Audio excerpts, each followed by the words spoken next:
guys, I'm CACS Swati Agrawal and I welcome you all to my new video in which we'll be discussing about 12th standard syllabus of Maharashtra State Board, and also I'll welcome all the students who have cleared their 11th standard with exams or without exams and who have came to 12th standard and are very confused, very dense, very nervous or curious about the changes in the syllabus which has happened.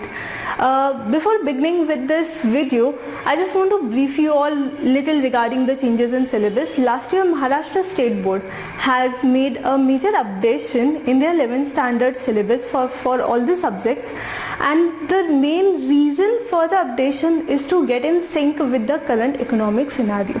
And similarly, to carry forward the same thing, they have also made some changes in the 12th standard syllabus as well. Now, what are the changes and how these changes will need to incorporate? Guys, let me tell you, the best thing for you is पुराना क्या था वैसे भी आपको तो पता नहीं है, आपके लिए वैसे भी सब कुछ नया है. तो don't think that in our time the syllabus have changed or something. It is in fact good that you are learning all the current and the latest thing which is there in current economic scenario. Okay. Now, before I begin with the syllabus part, एक बहुत important चीज़ है which I want to discuss with you all. 12th standard in your career building. Why this thing I am taking up before is the moment student come in 12th standard, everyone, whether it is parents, relative, neighbors, हर इंसान, oh 12th में आ गए हो, you are big now. अभी तो आपने सोच ही लिया होगा what you want to do further.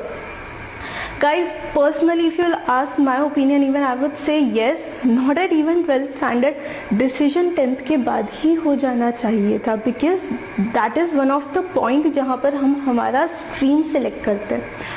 But कुछ लोग हैं जिनको लगा कि हम 11th में देखते हैं, हमारे सब्जेक्ट समझते हैं and then will take decision. तो guys, now it is right time to choose your career. And why 12th plays a very important role, because 12th standard में ये जो सब्जेक्ट्स आपने 11th में सिर्फ देखे थे, जिनको सिर्फ टच किया था, जिनका सिर्फ आई वुड से फील लिया था, now you are going to understand each and every subject in very much detail. Yes guys, accountancy, when we have just started with the accountancy in 11th standard, many of us were little confused and little curious about the things, but हर चीज़ उतना clarity जब हमारा 11th का syllabus and पे आया और हमने financial statements actually बनाए proprietorship firm के, then we were more able to relate to those. Many of the terms we have read understood for the first time, but in 12th standard we know the basics, we know what the subject is, and now we will understand how that subject can be a stream in itself. People ask कि 12th standard एक rule changer कैसे हो सकता है, because 12th standard के अंदर एक major understanding आती है हमारे liking disliking of the subject की whether I am liking the more economic environment thing or I am into more of accounting or finance field. That will help you to shape up your career. Why career decision is important? Because this is the time when at this time student will decide, are you only going to do graduation or you want to build up in a separate professional career which can actually generate huge income for us. ये सारी चीज़ें, these are very detailed regarding the career counseling and career option. There is a separate video by CA Anshul Agrawal sir, उसका link मैं आपको नीचे दे ही दूंगी. Now regarding your bookkeeping and accountancy, guys, as you can see, it is a 100 marks subject in your 12th standard, of which 80 marks का paper है and 20 marks is for practical and viva. Now what all things are required to study the subject? Number 1, your board book. Number 2, any class material issued by us which you will going to receive. And number 3, the class exercises and tests are recommendatory. Guys, you can see here आपका जो board की text book जो issue की है Maharashtra state board ने, उसका मैंने जो इंडेक्स का portion I have taken out that and मैंने उसी चीज़ को यहाँ पर रखा हुआ है. यहाँ पर आप देख सकते हो there are 10 chapters. If you ask me change क्या हुआ है, आई वुड जस्ट से एक चैप्टर जो हमने 11th में पढ़ा था, single entry system, it was there in 12th which is now shifted to 11, and there was a chapter in 11th standard, computer in accounting. Now it has been incorporated in this particular book. That is the change.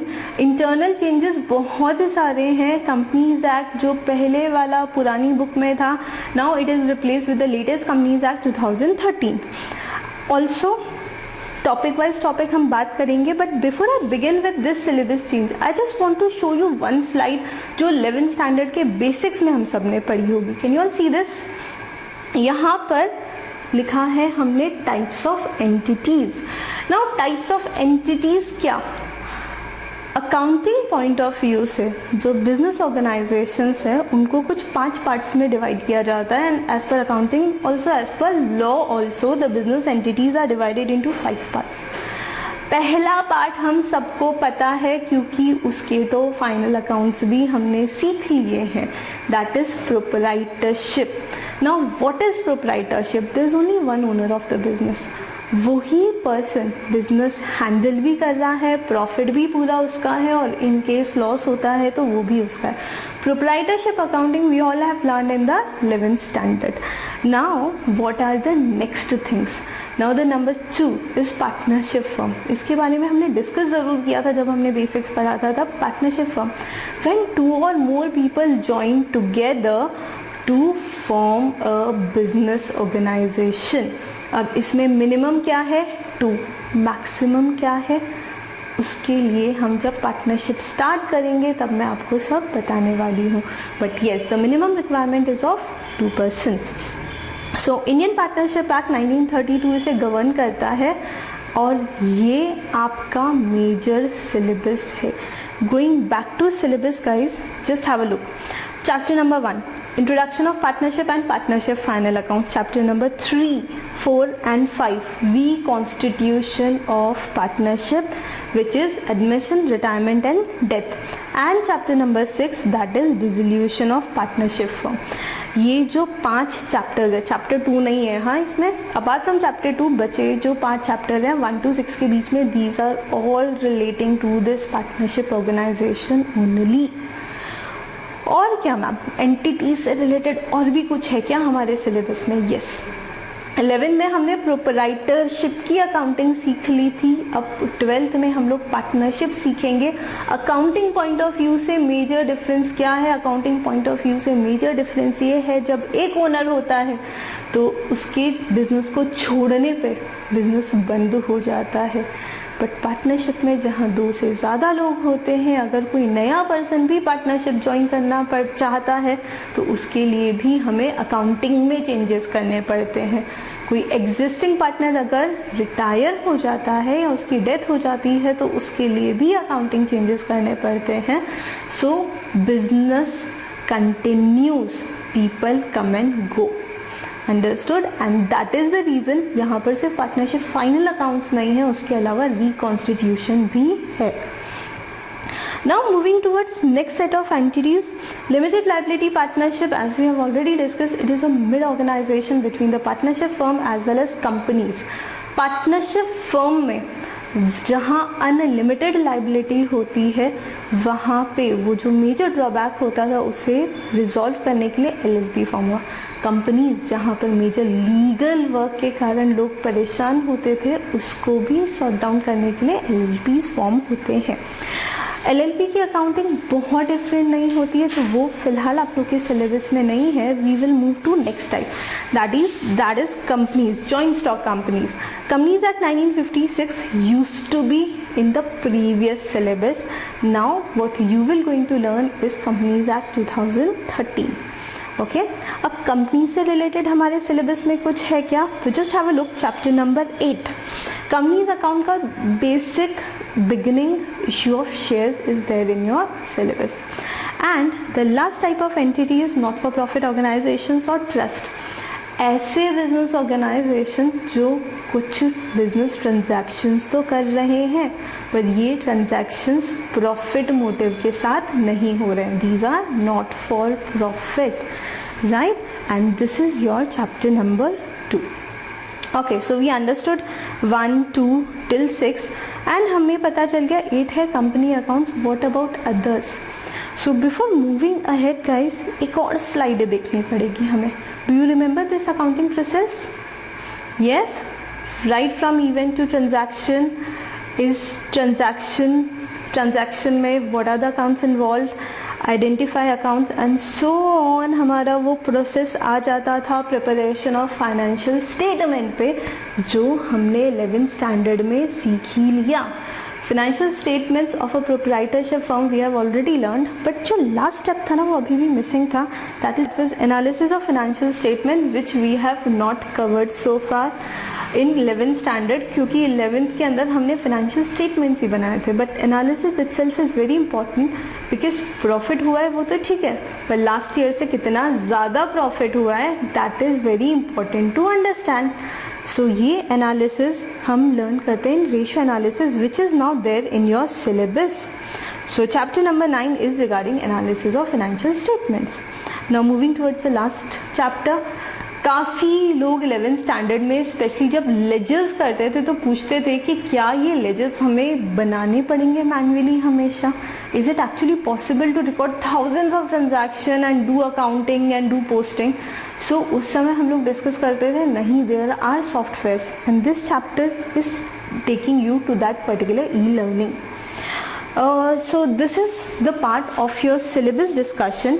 क्या है, कैसा है, how this syllabus we are going to cover. Now next important thing that I am here to take is with the induction. हमने chapters analysis तो कर ही लिया. What makes ZPA different from any other place? Guys, क्यों ZPA में आना है, क्या ऐसा अलग है? Zavre's Professional Academy is not a tuition class. It is a institution. It carries a legacy right from 1973. We began the academy in 1973. Zavre sir, who's the founder of the academy, has emphasized on the most important thing, that is quality, and that is what is taking us to this level. और आज इतने सालों बाद भी, because all the parents and all the students have that trust in us, we use a line that is educating generations. एक generation हमारे यहाँ पर स्टूडेंट रहे, फिर उनके चिल्ड्रंस और अब grand childrens have came to the academy to learn the course. How ZPA इज different, what all things that makes us qualitative is number 1, everything we do we need to take and we need to do it qualitatively, and that is the reason when the syllabus has changed, immediately rush करते हुए तुरंत आपके पास कुछ नहीं आया, we have analyzed things and then we have posted this video to you. Number 2, we have proven result of 12th as well as CA course that I'll gonna show you in the next slide.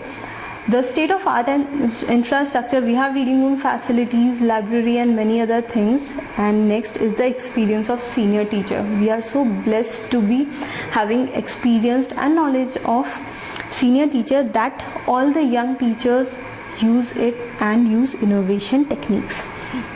All the study materials are updated timely basis so that student gets the most updated data. We have regular and periodic tests, and the faculties are available for you for solving all the doubts.